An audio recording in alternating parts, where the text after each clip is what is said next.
Ravi was a quiet and hardworking man who lived in a small coastal town. He worked as a mechanic in a little garage at the corner of the street. Every morning before sunrise, he would walk to his shop with his old lunchbox, wipe the dust off the tools, and begin his work. Life for him was simple and peaceful, but very lonely. He didn't have a family anymore. His parents had passed away years ago, and though he had some friends at the garage, they never truly respected him. They would often laugh at him for being too shy, too innocent, or too kind. They would say, "Ravi, you are almost 30 and still alone. Who will ever marry you?" He would smile awkwardly and stay silent. He didn't like arguments, and he believed that kindness always wins in the end, but not everyone understood that. Some of his coworkers found his kindness funny. They loved to play jokes on him. Sometimes they would hide his lunch. Sometimes they would make him do their work, and sometimes they would call him names. Ravi never complained. He just kept working, believing that one day people would see his true heart. One evening, after a long, tiring day at work, a few of his so-called friends invited him to a nearby gathering. They said it was a small celebration for someone's birthday. Ravi was surprised, but also happy. He didn't get invited to parties often, so he washed his face, changed into a clean shirt, and decided to go. He thought maybe they were finally trying to be friendly. The celebration was being held at a community hall near the market. There were lights hanging from the ceiling, music playing, and people laughing. Ravi felt nervous but smiled as he walked in. Everyone welcomed him with wide grins that seemed too strange to him, but he ignored the feeling. Soon one of the men clapped his hands and said loudly, "Everyone, we have a surprise for Ravi." The people laughed and turned to look at him. Ravi stood there confused, not knowing what was happening. Then through the crowd a young woman was brought forward. She looked frightened and uncomfortable. Her name was Li Mei. She was a Chinese woman who had recently come to the town. She didn't speak the local language very well, and most people only knew a few things about her. Rumors said that she had come from another country to live with her boyfriend, but he had left her alone when she was expecting a baby. No one knew the full truth, but gossip spread quickly. Ravi looked at her, unsure what to do. His friends began whispering and laughing. Then one of them said, "Ravi, we found you a bride. Tonight you are getting married." Everyone burst out laughing. Ravi thought they were joking, but before he could say anything, someone placed a flower garland around his neck. Another person took Li Mei's hand and placed it in his. The crowd started clapping and cheering, pretending it was a wedding. Li Mei's eyes filled with tears. She looked completely lost and embarrassed. Ravi felt his face turn red as everyone laughed louder. He tried to explain that it was all a misunderstanding, but no one listened. Someone shouted, "Smile, Ravi! You're married now." The laughter grew stronger. For everyone there, it was just a joke, a cruel joke to make fun of a kind man who never fought back. But for Ravi, it was something else.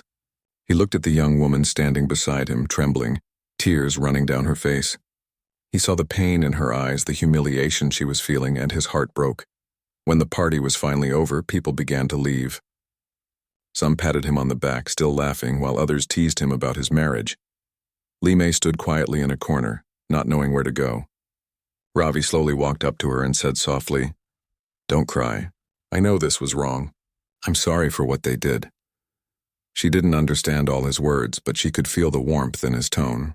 Through broken English and hand gestures, she tried to tell him that she had no place to stay. Her small rented room had been locked because she couldn't pay the rent, and she had no one to help her. Ravi felt a deep ache in his chest. This woman, already hurt by life, had now been made a joke by people who had no heart. That night, Ravi couldn't sleep. He sat by the window thinking about everything that had happened. He remembered her frightened face, her quiet sobs, and the way people laughed as if it meant nothing. He realized that if he didn't help her, she would have no one. The next morning, he went to find her. She was sitting near the market, holding a small bag with a few clothes inside. Her eyes were tired and she looked weak. When Ravi saw her, he walked over and said gently, "Come with me. You can stay in my house for some time. It's small but safe." She hesitated at first, unsure if she should trust him, but the kindness in his eyes was something she hadn't seen in a long time. Slowly she nodded. Together they walked to his home, a small one-room house near the sea. It wasn't fancy, but it was clean and peaceful. Ravi gave her the bed and slept on the floor that night. He made her tea, cooked some rice, and told her not to worry about anything. Even though she couldn't understand every word, she could feel his sincerity. Days turned into weeks. Ravi would wake up early, prepare breakfast for her, and then go to work. When he returned, he would bring vegetables or something sweet to share. He never asked her about her past, and he never treated her like a burden. The people in the neighborhood began whispering again. Some said unkind things. They said Ravi had lost his mind, that he was living with a stranger. But he didn't care. He knew what he was doing was right.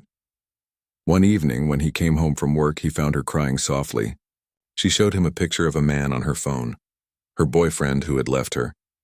Ravi sat quietly listening to her broken words.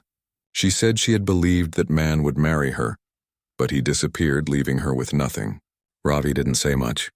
He just handed her a cup of water and said, "You don't need to be afraid anymore.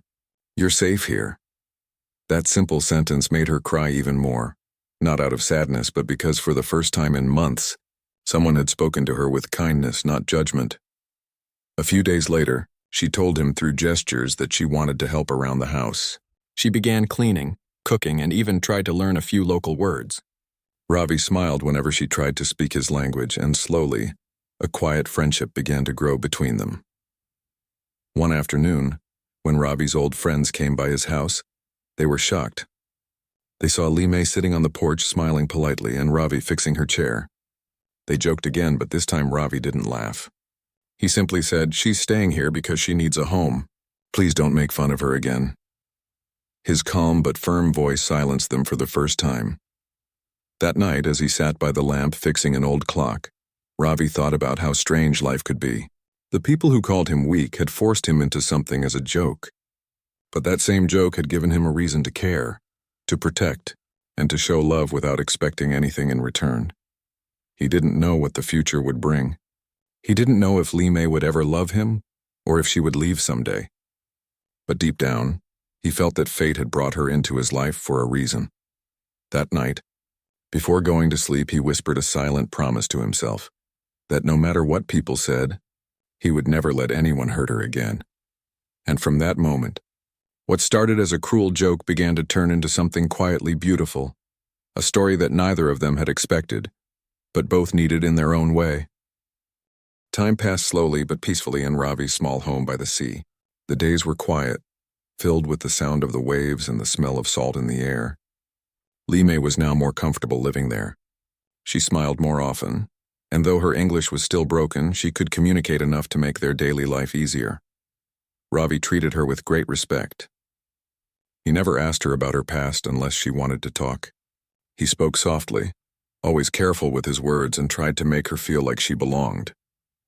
Whenever he went to work, he left a small note on the table, sometimes just one word like eat, rest, or smile. She would keep those notes in a small box, like tiny treasures that reminded her she was not alone anymore.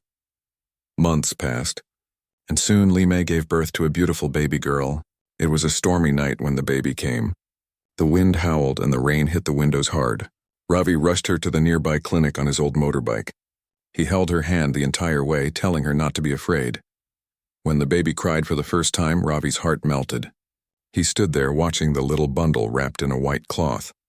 Lime was weak and tired, but when Ravi placed the baby beside her, she smiled through her tears. "What will you name her?" he asked softly. Lime looked at him and whispered, "Malin. It means beautiful jade." Ravi repeated the name slowly. Malin. It sounded like music to his ears. From that moment, he felt something deep inside him change. He was not just a lonely man anymore. He had a reason to live, to protect, to love. After they returned home, Ravi took extra care of both of them. He woke up early every day, made breakfast, and went to work. But no matter how tired he was, he always came back with a smile. In the evenings, he would hold baby Malin in his arms and talk to her softly, as if she could understand every word. Sometimes he would hum songs while fixing things around the house. And Lime would watch quietly, her eyes full of emotion. She couldn't believe how kind he was. In a world that had been cruel to her, Ravi's gentle heart was a miracle. People in the town began to notice their bond. Some still gossiped, saying unkind things. They called Ravi foolish for raising another man's child. But Ravi never replied to them. He only said, "A child is never a mistake. Every child deserves love." His calmness silenced many. Li Mei slowly began to recover. She learned more English from Ravi, and in return she taught him a few Chinese words. Their conversations were often full of laughter, because they mixed both languages and gestures. The house, once quiet and lonely, was now filled with warmth and laughter. As months turned into years, Malin grew up healthy and cheerful. She called Ravi Papa, even though she didn't know he wasn't her real father. For her, he was everything, her protector, her teacher, her whole world. Whenever Ravi came home from work, Malin would run toward him, shouting happily. He would lift her up in his arms and laugh like a young boy. Li Mei often stood by the doorway watching them together, her heart full of gratitude. She knew how lucky she was to have found a man like him. One evening, as the sun set and painted the sky orange, Ravi sat outside fixing a small bicycle he had bought for Malin's 3rd birthday. Li Mei brought him tea and sat beside him. For a moment they didn't speak. The sound of waves filled the silence between them. Then she said softly, "Ravi, you are a good man. You gave me and Malin a life when no one else would." Ravi looked at her and smiled shyly. "I didn't do anything special. I just did what my heart told me." Li Mei looked down and said, "I was afraid of love. I thought it only brought pain. But you showed me it can be gentle." Those words stayed with Ravi for a long time. He didn't say much, but deep inside, he knew he loved her, not out of pity, but with pure and honest feelings. Years passed peacefully. Malin started school, and Ravi worked harder than ever to make sure she had everything she needed. Sometimes, when the days were long and tiring, he would look at her drawings pinned on the wall, little hearts, houses, and stick figures labeled Papa, Mama, and Malin. It gave him strength to keep going. One day, something unexpected happened. One of Ravi's old friends, the same man who had started the cruel joke years ago, came to his garage. Ravi was fixing a car when he looked up and recognized him. The man seemed embarrassed and nervous. "Ravi," he said quietly, I wanted to say sorry. What we did that night was wrong. We didn't know what kind of man you really were. You turned that joke into something beautiful." Ravi put down his wrench and looked at him calmly. He didn't hold anger anymore. "It's okay," he said. "Life has its own ways of teaching people. That night gave me a family. Maybe it was meant to happen." The man nodded, his eyes soft with guilt. He saw Malin running outside the garage laughing, and he smiled sadly. "You really love them, don't you?" Ravi smiled. "Yes, with all my heart." That evening, when Ravi returned home, Li Mei noticed something different in his expression. "What happened?" she asked. He shook his head and said, "An old friend came to say sorry. I forgave him," she smiled gently.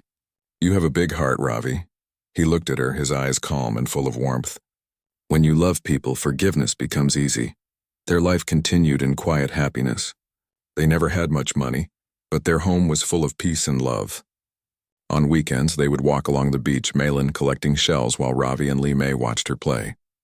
Sometimes they would sit together, sharing tea and stories, the sunset reflecting in their eyes.